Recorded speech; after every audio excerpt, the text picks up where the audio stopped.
थोड़ा दिया करे सर, तैयार करना पड़ता है, बर्डन बहुत ज्यादा हो जाता है सर।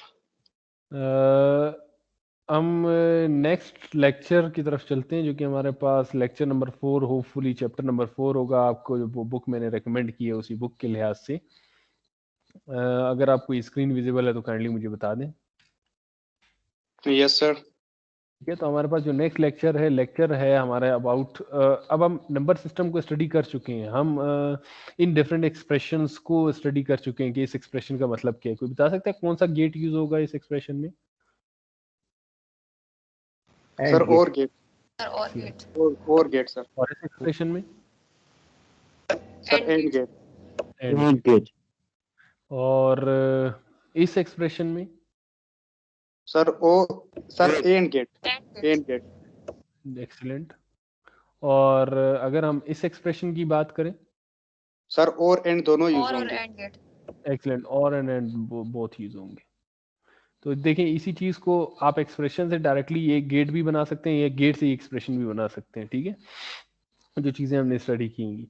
तो अब हमारे पास मुख्तलिफ जो चीज़ें हमारे पास सामने आ रही हैं, मीन्स हमारे जो लेक्चर की मेन हेडिंग है वो ये है कि laws and rules of Boolean algebra.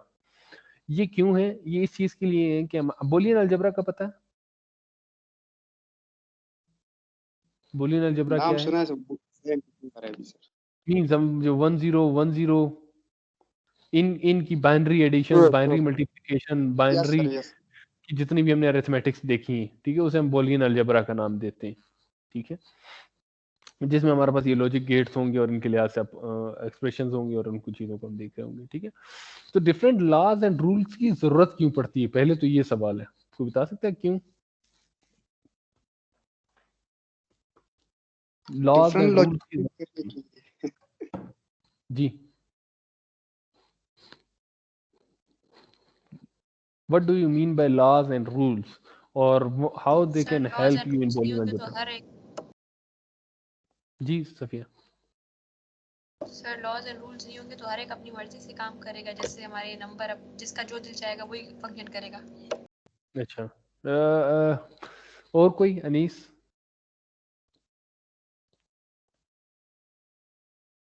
बादशाह खान? सलमान?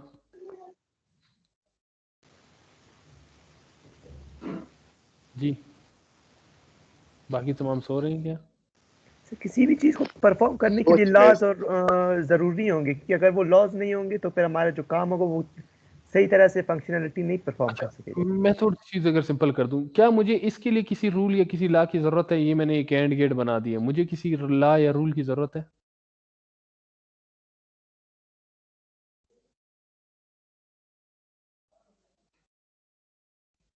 हाँ यस सर बिल्कुल।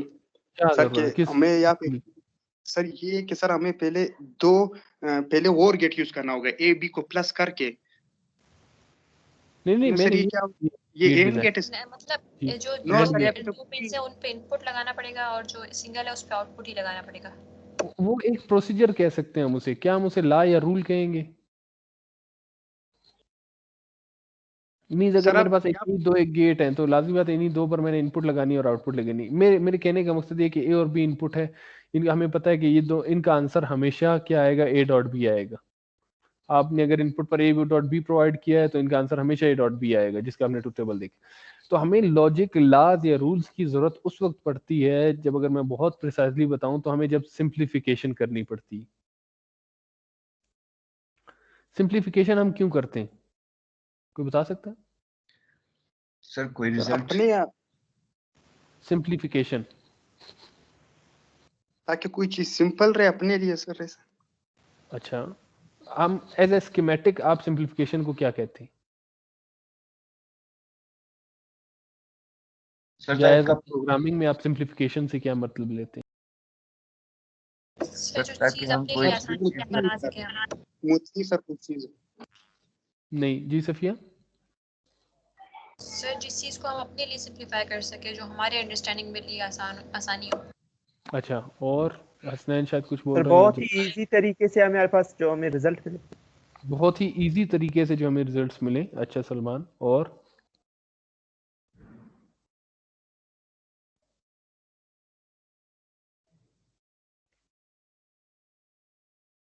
असलैन आप कुछ कह रहे थे असलैन?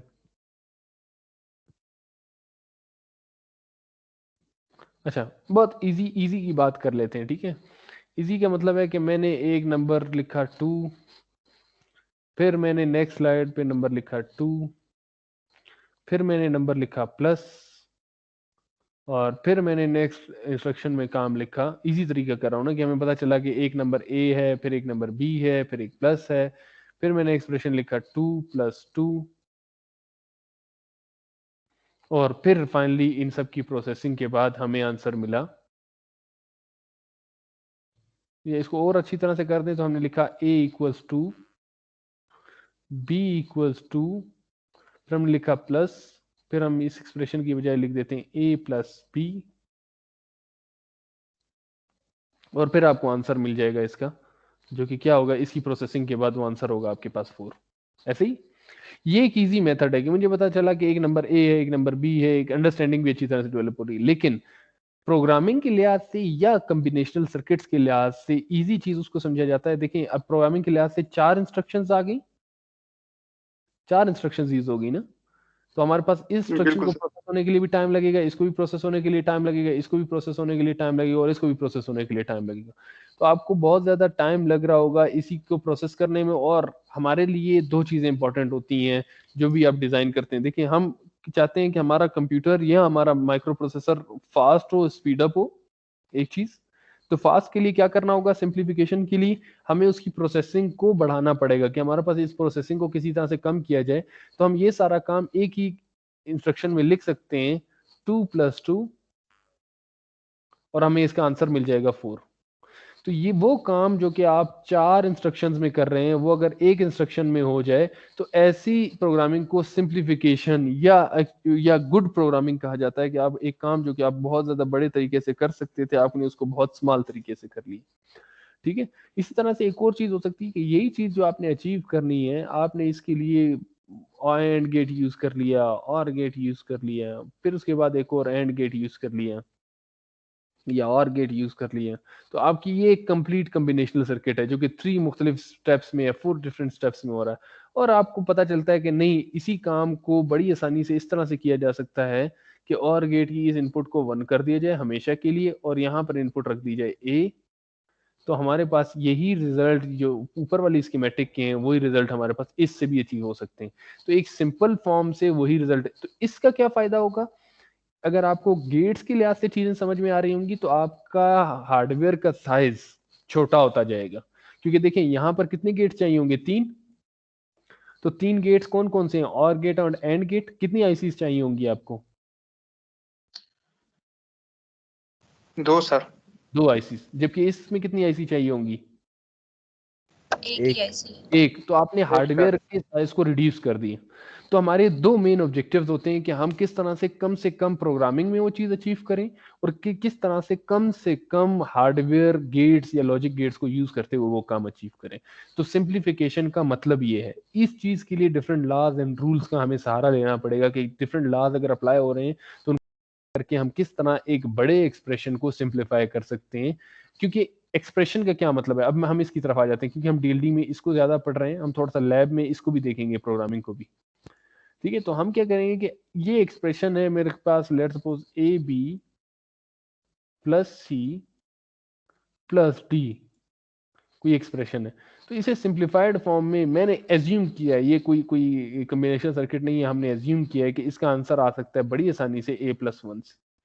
तो हमने इस एक्सप्रेशन को किसी बोलियन रूल्स या किसी अलजबरा के जरिए से या किसी लाज के जरिए से, ये उनके जरिए से हमें इसको सिंप्लीफाई करना होगा। हम डायरेक्टली नहीं लिख सकते, हम रूल्स को अप्लाई करेंगे और हम देखेंगे अगर ये सिंप्लीफाई हो सकता था। अगर ये सिंप्लीफाई हो जाएगा तो हम बजाय इसके कि हम ये पूरी स्कीमेटिक यूज कर रहे हो जो कि इसकी स्कीमेटिक है इस एक्सप्रेशन की, हम इसके लिए ये डायरेक्टली ये एक्सप्रेशन यूज करेंगे, ये स्कीमेटिक यूज करें।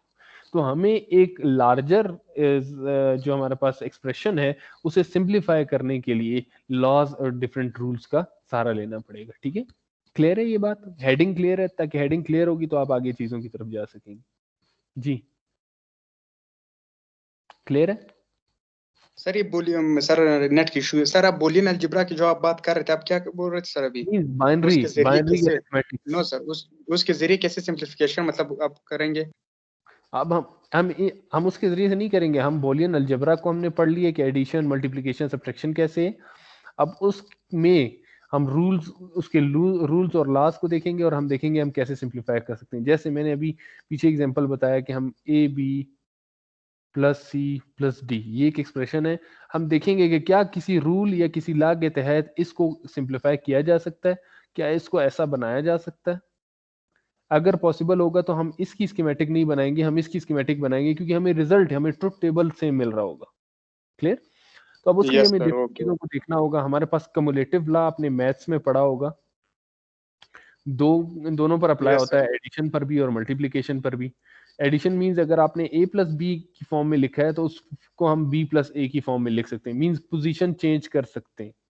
कम्युलेटिव लॉ का ये मतलब है कि हम a प्लस बी लिख दें या b प्लस ए लिख दें, या आपके पास एक इक्वेशन है a प्लस बी प्लस सी और आप उस इक्वेशन को इस तरह से लिख दें b प्लस ए प्लस सी, तो ये इक्वल है, किसी तरह से भी वो प्लस हो रहा हो। ठीक है, इसी तरह से आपके पास एक्सप्रेशन को आपने मैथमेटिक्स के लिहाज से देखेंगे, मल्टीप्लिकेशन के लिहाज से देखेंगे, तो ए बी अगर मल्टीप्लाई हो रहा है तो आप उसको बी ए लिख सकते हैं। जैसे आपने ए बी लिखा है, तो अगर किसी जगह पर आपको इसको रीअरेंज करने की जरूरत है तो आप इसे रीअरेंज करके बी ए लिख सकते हैं, या कहीं पर ए बी सी लिखा है तो आप उसको रीअरेंज कर सकते हैं बी ए एंड सी। ये आपको बहुत जगह पर यूज हो रहा होगा, ताकि आपको कहीं जगह चीजें कॉमन लेनी होती हैं तो फिर आप उनको इस तरह से कर लेते हैं। ठीक है, तो हमें ये रूल्स को देखना होता है। तो बेसिकली कम्युलेटिव के दो लॉज हैं, एक एडिशन के लिए और एक मल्टीप्लिकेशन के लिए। प्रिसाइजली हमें ये समझ में आता है कि एडिशन हो या मल्टीप्लिकेशन हो, जगह और पोजीशन को चेंज किया जा सकता है। क्लियर है? ये कम्युलेटिव लॉ क्लियर है? Yes sir. अच्छा, तो आगे चलते हैं। Associative law. ठीक है, एसोसिएटिव लॉ क्या है? एसोसिएटिव लॉ को अगर बहुत प्रिसाइसली बताऊं, इसका मतलब ये है कि हम पहले किस पोर्शन को सॉल्व करें। ठीक है, एसोसिएटिव लॉ का मतलब ये है कि हम पहले किस पोर्शन को सॉल्व करें। ये एक्सप्रेशन आपको क्या बताती है कि पहले b प्लस सी को सॉल्व किया जाए और फिर उसको a में प्लस किया जाए। मीन्स पहले b और c को और किया जाए और फिर a के साथ और किया जाए। ठीक है, लेकिन आप यही काम ऐसे भी कर सकते हैं कि आप a प्लस बी को पहले और कर रहे हो और फिर उसको c के साथ और कर रहे हो। ये बात समझ में आएगी? Yes sir. ठीक है, मींस आप प्रेफरेंस दे सकते हैं अपनी एडिशन के सीक्वेंस में भी और मल्टीप्लिकेशन के सीक्वेंस में भी, अगर सिर्फ ऐसा ही हो। तो हमारे पास जैसे b प्लस सी को आप पहले एंड गेट से अप्लाई कर रहे हैं, फिर उसके साथ अब ये एक्सप्रेशन कैसे बनेगा? आपने पहले b एंड c बना दिए और फिर यहाँ पे एक और एक्सप्रेशन है a, आप पहले b एंड c को एंड परफॉर्म कर रहे हैं और फिर थर्ड परफॉर्म करना चाह रहे हैं एंड। तो ये चीज, और अगर आप इसको चेंज कर देते हैं विद दिस एक्सप्रेशन, इसका मतलब क्या है कि पहले आप ए बी को सॉल्व कर दें और फिर सी एक्सप्रेशन के साथ फाइनली आउटपुट में एंड करें, तो इनके रिजल्ट सेम आएंगे। क्लियर? एसोसिएटिव लॉ बिल्कुल क्लियर सर। है? ठीक है, तो अब नेक्स्ट जो लास्ट लॉ रह गया वो है डिस्ट्रीब्यूटिव लॉ। डिस्ट्रीब्यूटिव लॉ असल में एक ऐसा लॉ है जिसमें एक ही में आपको एडिशन भी नजर आ रही है और आपको मल्टीप्लिकेशन भी नजर आ रही है। वैसे तो आप अवेयर होंगे कि अगर ब्रैकेट में कोई ए बी बी प्लस सी है और ब्रैकेट के बाहर आपके पास ए है, तो आपको ए को मल्टीप्लाई करना होगा बी के साथ भी और ए को मल्टीप्लाई करना होगा सी के साथ भी। तो ये देखें, ए बी प्लस ए सी। या डिस्ट्रीब्यूटिव लॉ ये हो सकता है कि आप इन दोनों में ए कॉमन है तो आप ए को कॉमन निकाल लें और फिर आप इसे लिख दें बी प्लस सी। ठीक है, यहाँ इसको सॉल्व करने का तरीका ये कि आपने अगर ब्रैकेट के बाहर ए है तो वो दोनों वैल्यूज के साथ मल्टीप्लाई हो रहा होगा, मींस ए बी और प्लस ए सी। ठीक है, तो ये तीन बेसिक आपके पास लॉज हैं जो आपको क्लियर होने चाहिए। तीन बेसिक लॉज हैं जी, क्लियर है? Yes sir. First, cumulative. Cumulative का मतलब क्या है कि आप पोजीशन को इंटरचेंज कर सकते हैं, ए प्लस बी, बी प्लस ए, मल्टीप्लिकेशन में ए बी और बी ए। एसोसिएटिव क्या है कि आप प्रेफरेंस दे सकते हैं कि किस पोजीशन को पहले सॉल्व किया जाए, किसको बाद में, किसको पहले किया जाए और किसको बाद में किया जाए। डिस्ट्रीब्यूटिव लॉ ये क्या है कि अगर ब्रैकेट के बाद एक चीज मल्टीप्लाई हो रही है तो इंटरनली के साथ वो आपके साथ दोनों के साथ 2 हैं या 3 हैं या 4 हैं या 5 हैं, उन सब के साथ मल्टीप्लाई हो रही है। तो ये 3 लॉज आपको क्लियर है? Yes sir. एक इक्वेशन लिख देता हूँ, ए बी प्लस सी ए, ये दोनों सेम है। बिल्कुल सर। ठीक है, तो हमने इसमें रूल कौन सा अप्लाई किया है? डिस्ट्रीब्यूटिव कम्यूटेटिव भी है और डिस्ट्रीब्यूटिव भी है। ठीक है, हमने कम्यूटेटिव भी अप्लाई किया है कि हमारे पास कम्यूटेटिव हो गया विद कम्यूटेटिव कौन सा? मल्टीप्लिकेशन। कम्यूटेटिव मल्टीप्लिकेशन क्या थी कि यहाँ पे ए सी लिखा हुआ था, हमने उसे चेंज कर कर सी ए कर दी। ठीक है, तो ये 3 लॉज हैं जो कि बेसिक लॉज हैं, जो आपको पता होंगे, मैथ्स में भी आपने यूज किए हैं, तो ये एग्जैक्टली सेम बूलियन में भी यूज होते हैं। ठीक है, उसके बाद रूल्स हैं 11 और 12 रूल्स हैं हमारे पास। ठीक है, इनमें से कुछ आपने पहले से स्टडी कर लिए। ठीक है, इसका मतलब a प्लस 0 किया है स्टडी आपने पहले? यस सही है। अगर आपके पास a Yes, 0 sir. होगा तो 0 प्लस A. 0 आंसर आएगा वही a। अगर a 1 हो जाएगा तो आंसर वही a आ जाएगा। तो a प्लस 0 इक्वल्स a। इसी तरह से a प्लस 1 मीन्स अगर a की जगह पर आप 0 पुट कर देते हैं तो 0 प्लस 1 आंसर 1 ही आएगा। अगर आप 0 की बजाय a की जगह पे 1 पुट कर देते हैं तो 1 प्लस 1 भी आपके पास आंसर 1 ही आएगा। ठीक है, ये लाज आपको पहले भी मैं आपकी जो लैब्स हैं उनमें हम परफॉर्म कर चुके हैं कि हम कैसे इन चीज़ों को देखते हैं और स्टडी करते हैं, इनकी डिस्कशन हमने की हुई है। a.0 कोई भी नंबर है 0 से मल्टीप्लाई हो रहा होगा तो ऑलवेज 0। ठीक है, कोई भी नंबर है 1 से मल्टीप्लाई होगा तो एग्जैक्टली उसका नंबर a आएगा। ये चारों तो आपने पहले से यूज किए, याद है? बिल्कुल कोई सर, बिल्कुल। काइंडली जरूर पूछें। Yes. तो नेक्स्ट हमारे पास क्या है, ये भी आपने किया है a प्लस ए, याद है? और गेट में आपने दोनों सेम इनपुट्स को आपस में इनपुट में प्रोवाइड किया था और आंसर आपका a के ही इक्विवेलेंट आ रहा था। जो भी a में यस इनपुट आए सही। इनको वेरीफाई भी किया जा सकता है। वेरीफाई करने का तरीका क्या है कि आप a की जगह पर 0 लिखें तो 0 प्लस 0 आंसर क्या आएगा? 0। 0. ए भी 0 था। ठीक है, इसलिए हमने यहाँ पे a लिखा है। हम 0 की बजाय 1 पुट कर देते हैं। 1 प्लस 0 आंसर क्या आएगा? 1। और 1 आपके देख रहे हैं कि इनपुट में भी आपके पास a ही इनपुट है, 1 ही इनपुट है, तो जो इनपुट आ रही है वही आपको आउटपुट मिल रही है। अब दूसरे इस गेट को देख लेते हैं। इस a की जगह पर आप 0 पुट कर दें तो 0 प्लस 1 आंसर क्या आएगा? 1 ही है। 1। हम इस 0 की बजाय इसको चेंज कर देते हैं, 1 कर देते हैं। 1 प्लस 1 1 वही 1 आएगा। ठीक है, 1. अब इस एक्सप्रेशन को देखते हैं। a को हम 0 कर देते हैं तो 0 multiply by 0 answer will be 0। हम 0 की बजाय इसको 1 कर देते हैं तो 1 multiply bye 0 answer will be 0। ऐसे ही अब नेक्स्ट को देख लेते हैं कि a को अगर हम 0 कर दें, 0 मल्टीप्लाई बाय 1 आंसर क्या आएगा? 0. 0। और 0 असल में क्या है? हमारा a है। फिर a को हम 1 कर देते हैं। 1 मल्टीप्लाई बाय 1 1 आंसर आएगा 1। और 1 आपके पास क्या है? आपका इनपुट है, तो इसलिए यहाँ पे a लिखा गया। अब a प्लस a की बात कर लेते हैं। a plus a equals a। a अगर 0 होगा तो ये भी 0 होगा क्योंकि दोनों a हैं। अगर a 0 होगा तो ये भी 0 होगा, तो 0 प्लस 0 0. 0। तो हमारे पास a को हमने 0 रखा तो हमारा 0 आंसर है। अब a को 1 रख देते हैं। 1 प्लस 1 आंसर क्या आएगा? 1 1। और 1 हमारे पास क्या है? a। तो इसलिए a प्लस a इक्वल होगा a।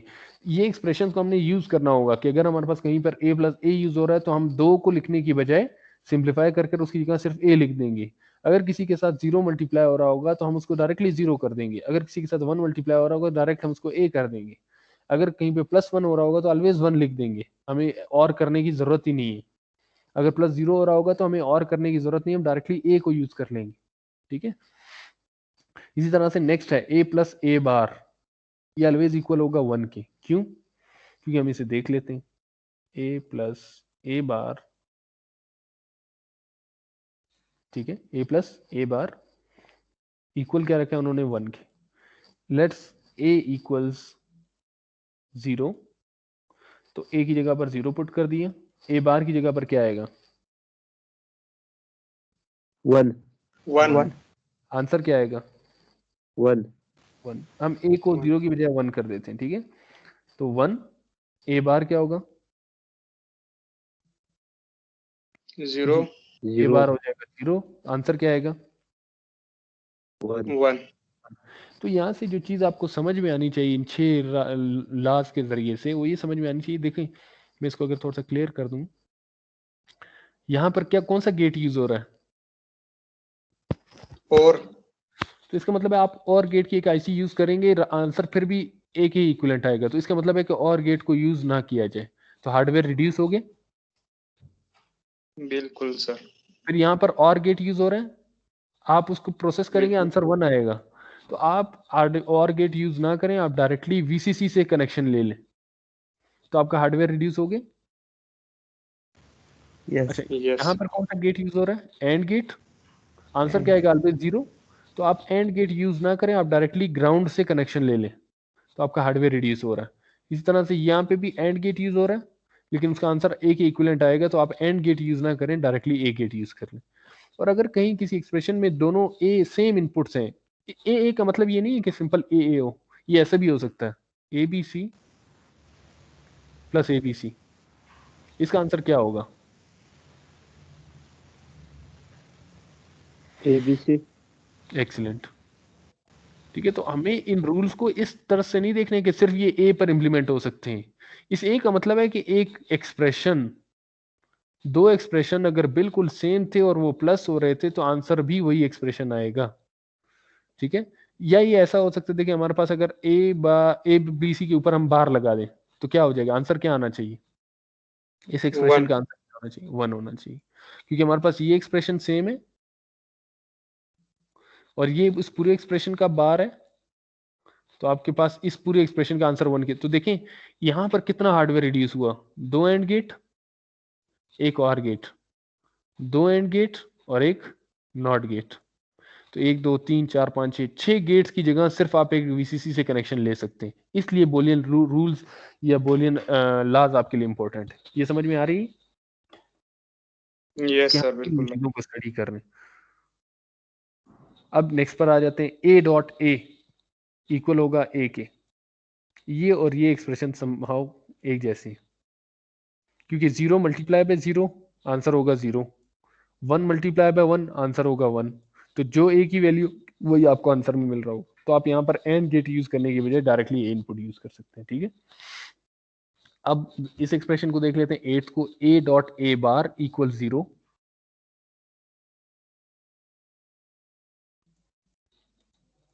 तो आप वेरीफाई कैसे कर सकते हैं? 0 ए की जगह हमने 0 पुट किए, डॉट ए बार क्या हो जाएगा? 1 1। तो आंसर क्या आएगा? 0 1 एक्चुअली ना, 0 multiply by 1 answer will be 0। अब ए की जगह पे हम 1 पुट कर देते हैं, ए बार क्या हो जाएगा? 0 0 0। आंसर क्या आएगा? 0 1 तो ऑलवेज आंसर 0 आ रहा है, तो ये भी वेरीफाई हो गया। ये आप वेरीफाई कर चुके हैं। यस सर बिल्कुल कर चुके हैं। 9th A double bar equals a. तो 9th तक बड़े आसान आसान से आपके पास रूल्स हैं। ठीक है, ये रूल्स प्रैक्टिस से, आपके हैंड्स ऑन प्रैक्टिस की वजह से आप को याद रहेंगे, अदरवाइज आपको बार बार पीछे देखना पड़ेगा। लेकिन बेहतर ही होगा आप अपने पास कॉपी में इनको 12 रूल्स को लिख लें। आगे जो आपने सिंप्लीफिकेशन करनी होगी तो आप इन रूल्स को जरूर यूज करेंगे। ठीक है, तो ए डबल बार क्या है? इसका मतलब है ए, आपने 0 इनपुट लिया, ए बार क्या हो जाएगा? 1 1। और इस बार ए बार को आपने दोबारा से एक बार मींस नॉट गेट से गुजार दिया, तो ये क्या हो जाएगा? 0 सेम तो एज इट देखेंगे इज। एग्जैक्टली वही उसकी इक्वल है।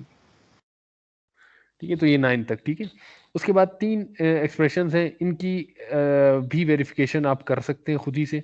अब आपको ये पता है कि आप ए की जगह पर इनपुट प्रोवाइड करेंगे 0 और बी की जगह पर प्रोवाइड करेंगे 1, तो देखिए आंसर 0 आता है या 1 आता है। ठीक है, नेक्स्ट एक्सप्रेशन क्या है कि ए प्लस ए बी इक्वल होगा ए के। ठीक है, तो सॉल्व करके भी बता देता हूँ। क्या एक्सप्रेशन लिखा है? ए प्लस, कोई आप लोग रूल्स के तहत इसको सिंप्लीफाई कर सकते हैं? किस चीज को सर? ये इस एक्सप्रेशन को, कि हम इस एक्सप्रेशन को सिंप्लीफाई करें और हमारा आंसर ए आए। Yes sir. जी सर। जी कैसे सर बताएं? A plus A is equal to, नहीं, ये देखें ये मल्टीप्लाई हो रहा है, ये सर, सेम हो रहा है सर। ऐसे नहीं कर सकते आप।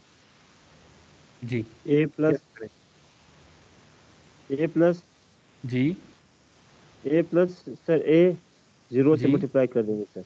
नहीं, जीरो से आप कैसे मल्टीप्लाई कर सकते हैं? अगर आप मल्टीप्लाई करना होगा आपको राइट साइड लेफ्ट साइड दोनों साइड, आप डायरेक्टली मल्टीप्लाई नहीं कर सकते। अगर कहीं भी मल्टीप्लाई आएगा तो ये काम करेंगे। सबसे पहले बेसिक मैथ क्या है, यहाँ पर भी ए आ रहा है, यहाँ पर भी ए आ रहा है, दोनों में ए कॉमन लिया जा सकता है। Yes yes sir. जी सर। ए कॉमन ले लेते हैं। ये कौन सा लॉ हमने यूज किया है जी? हमने यूज किया है ये डिस्ट्रीब्यूटिव लॉ। डिस्ट्रीब्यूटिव। ठीक है, ये देखें यहाँ पे क्या था कि अगर दो चीजें मल्टीप्लाई हो रही हैं उनमें से एक को कॉमन ले लें, वापस में प्लस होंगी, तो वो 1 प्लस बी, 1 प्लस बी। ठीक है, अब ये बताएं कि 1 प्लस बी कहीं पर यूज होता हुआ नजर आ रहा है आपको? 1 कहीं 1 प्लस बी का 1 कोई प्लस ए रिजल्ट नजर आ रहा 1 के बराबर है सर, 1 प्लस 1। है? रूल नंबर 2, किसी भी नंबर में, किसी भी एक्सप्रेशन में अगर 1 प्लस हो रहा था तो आंसर क्या आएगा? 1। वही सर तो हम इसको लिख देते हैं ए डॉट और इसके ऊपर रूल नंबर 2 अप्लाई कर देते हैं, आंसर आएगा 1। ठीक है, अब देखें कहीं पर ए डॉट 1 मौजूद है किसी रूल में? Yes sir, A dot 1 is Yes, equal sir, to four A में। नंबर 4। Rule number 4। तो ए डॉट 1 इक्वल आया 1 है। तो देखें आपने इसी चीज को वेरीफाई प्रूफ भी कर लिया कि आपके पास ये एक्सप्रेशन या ये रूल है सही। तो अब जब भी आपको कोई एक्सप्रेशन इस तरह के मिल रहे होंगे, लेट सपोज मैं आपको एक एक्सप्रेशन देता हूं, आप देखते हैं कि आप ये समझ तो आगे इसकी डेरिवेशन और ये सारी चीजें। यस सर बिल्कुल। मैं आपको एक एक्सप्रेशन देता हूं सर ये जो ए, ट्रू एक्सप्रेशन हम लोगों ने ली थी, इधर मुझे सर कंफ्यूज हो रहा है। कौन सी एक्सप्रेशन? सर ट्रू जो आपने ए को कॉमन ले लिया था, फिर 1 प्लस बी हो गया था। जी जी सलमान, सर ये किस तरह हम लोगों ने किया? A1 के इक्वल किस तरह हो गया? ए कॉमन लिया हमने। देखिए यहां से ए निकल जाएगा तो यहाँ पे सिर्फ 1 रह जाएगा। ये तो बेसिक मैथ है। ये तो हो गया सर, ये यही तुम बोल रहा हूँ। ठीक है, तो यहाँ से भी एक निकल गया तो यहाँ से बाकी पीछे रह जाएगा बी। तो आपके पास रहा ए प्लस बी। यहाँ तक कंफ्यूजन है या इससे आगे कंफ्यूजन है? सर इसी सर एक्सप्रेशन को यूज करते हुए सर ये 1 समझ नहीं, 1 मतलब क्या सुभान अल्लाह। भाई मैथ पढ़ी है? यस सर, यस पढ़ी तो है। मैं लिखता हूँ A C plus A B. जी ए कॉमन लेकर दिखाएं इसमें से। सर ए कॉमन हो गया तो ब्रैकेट में सी प्लस बी रहेगी। C plus B. बी रहेगी। अब हमारे इस केस में यहाँ पर सी नहीं है, यहाँ पर क्या है? यहाँ पर ए के साथ मल्टीप्लाई हो रहा है 1, क्योंकि ए सिंपल लिखा हो तो उसके साथ अंडरस्टैंड किया जाता है कि 1 मल्टीप्लाई हो रहा है। तो आप सी नहीं लिखेंगे, आप यहाँ पर क्या लिखेंगे? 1। सही है सलमान, अभी क्लियर? Yes sir. ठीक है, अच्छा अभी मैं आप लोग को एक एक्सप्रेशन दे रहा हूँ। ठीक है, A plus A B C, rule number 10 के लिए A B C plus A B C D. जी बताएं इसका आंसर किस चीज की इक्विवेलेंट होगा? सर ए बी सर वही सी कॉमन लेंगे। कॉमन ले लिया। जी ए बी सी कॉमन, आप डायरेक्टली ये रूल अप्लाई कर सकते हैं। रूल नंबर 10, रूल नंबर 10 क्या कहता है कि अगर एक एक्सप्रेशन यहाँ पर है और एक एक्सप्रेशन यहाँ पर है और उसके साथ कोई एक चीज मल्टीप्लाई हो रही है तो उसका आंसर किसके बराबर आएगा? इसी एक्सप्रेशन के बराबर आएगा। तो आपका आंसर सिर्फ मुझे बता दें, आंसर क्या होगा? डी होगा, बी होगा, ए होगा, सी होगा, क्या होगा? Sir A B C. A B C. ठीक है, क्योंकि आप पूरे इस एक्सप्रेशन को क्या एज्यूम कर रहे हैं कि ये ए है, फिर इस पूरे ए बी सी को आप एज्यूम कर रहे हैं कि ये भी ए है, और डी को आप एज्यूम कर रहे हैं कि ये आपके पास बी है। तो ए प्लस ए बी पर ये रूल अप्लाई होता है और आपके पास आंसर आएगा ए। क्लियर? तो उसके बाद दो रूल्स Yes. आपके पास और हैं, जिसमें दो रूल्स हैं आपके पास, a plus A bar b equal होगा हमेशा a प्लस b। ठीक है, कि आपके पास अगर a प्लस इस 10 और 11 में एक ही चीज का डिफरेंस है, किस चीज का, a के ऊपर बार आ सर जाएगा। एक बार लिया हुआ है। तो इसका मतलब ये होगा कि आपने अगर एक एक्सप्रेशन लिखा है A B C plus A B C बार मल्टीप्लाई बाय डी, तो इसका आंसर क्या होगा? देखिए ये पूरा एक्सप्रेशन और ये पूरा एक्सप्रेशन के ऊपर बार, तो जो एक्सप्रेशन और जिसके ऊपर बार है वो पहले आ जाएगा, तो आपने लिख दिया ए बी सी, और बाद में जो भी ये प्लस बी। मल्टीप्लाई हो रहा है वो एग्जैक्टली प्लस के साथ आ जाएगा। क्लियर है? जी सर। ठीक है, फिर हमारे पास रूल नंबर 12 है। रूल नंबर 12 क्या है कि अगर a प्लस बी और a प्लस सी आपस में मल्टीप्लाई हो रहे हैं, दो सेम चीजें मल्टीप्लाई हो रही हैं, a यहाँ पर भी कॉमन है, यहाँ पर भी कॉमन है, लेकिन वो यहाँ पे प्लस बी के साथ हो रहा है, यहाँ पे सी के साथ हो रहा है, तो इसका आंसर होगा a प्लस बी सी। ठीक है, इसको आगे मैं हुए प्रूव वेरीफाई हुए मैं वो भी करवा देता हूँ। ठीक है, तो आपके पास ये 12 रूल्स हैं, काइंडली इसको अपने पास जहन में जरूर रखना है कि ये 12 के 12 रूल्स क्या हैं। ये लाइन बहुत इंपॉर्टेंट है, ये समझ में आई? यस सर, हमारे पास जो हम लोग Yes, ये sir. ए और बी ले रहे हैं सर, आपने हाँ। बताया कि ये A is equal to A B C भी हो सकता है, ये एक्सप्रेशन बड़ा भी हो सकता है जी, या ये सिंगल भी हो सकता सिंगल है, डबल। वेरिएबल भी हो सकता है, एक इक्विवेलेंट भी हो सकता है, ये एक कॉम्बिनेशन ऑफ वेरिएबल्स के भी इक्विवेलेंट हो सकता है, मींस ए बी सी या डी, ये जो भी है। यस सर, बिल्कुल। ठीक है, तो ये लाइन इंपॉर्टेंट है। ये 12 रूल्स हैं, ये 12 रूल्स काइंडली जरूर जहन में रखिएगा। ये फर्स्ट रूल है जिसकी आपके पास वेरिफिकेशन है, a प्लस ए बी। ये सेकेंड रूल है जिसकी आपके पास वेरिफिकेशन आ रही। ठीक है, इसमें a की जगह पर पता है क्या लिखा गया, कौन सा रूल अप्लाई किया गया? देखिए हमारे पास a बार भी अपनी जगह पर है, 12। a बार भी अपनी जगह पर है, a की जगह पर हमने ये वाला रूल अप्लाई किया, रूल नंबर 10। उसके सामने शायद लिखा भी होगा रूल नंबर 10, देखिए सामने से पढ़ लेते आप। रूल नंबर 10 में क्या है, a इक्वलेंट है a प्लस ए बी के, तो हमने इस a की जगह पर क्या लिख दिए, a प्लस ए बी। ठीक है, समझ में आई ये बात या नहीं आई? यस सिर्फ a सर की समझ जगह आ पर गई। रूल नंबर 10 अप्लाई कर दी हमने, a Yes. Plus A B. उसके बाद हमने रूल नंबर 7 अप्लाई किया है, जिसमें a को डबल a के से रिप्रेजेंट कर दिए। तो देखें बाकी एक्सप्रेशन सेम है, सिर्फ ये a डबल a में चेंज हो गया।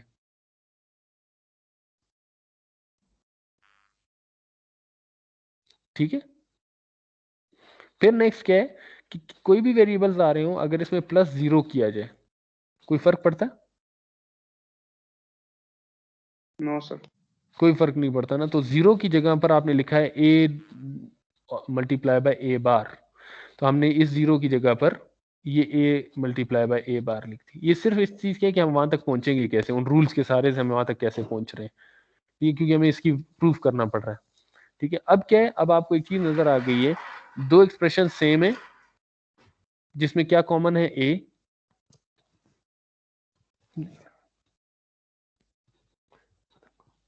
अच्छा, दो एक्सप्रेशन है आपके पास जिसमें a कॉमन है, और दो एक्सप्रेशन जिसमें a बार कॉमन है। आ रहे हैं ना इन दोनों में a bar common? Yes sir. ठीक है, तो अब इन रूल्स को यूज करते हुए आपने फैक्टरिंग का भी आपको पता होगा कि फैक्टराइजेशन कैसे होती है, बेसिक मैथ है, उसके जरिए से आपके पास एक्सप्रेशन आ रहा है a प्लस ए बार, और यहाँ पर आंसर आ रहा है a प्लस बी। ठीक है, तो a प्लस ए बार आपके पास आंसर होता है 1 के बराबर, तो 1 multiply by anything will be a plus B. ठीक है, ये इसका पूरा प्रूफ है कि आपको किस तरह से चीजें ड्राइव की गई। कोई कंफ्यूजन है तो काइंडली पूछ ले। नो सर, फिलहाल तो नहीं है।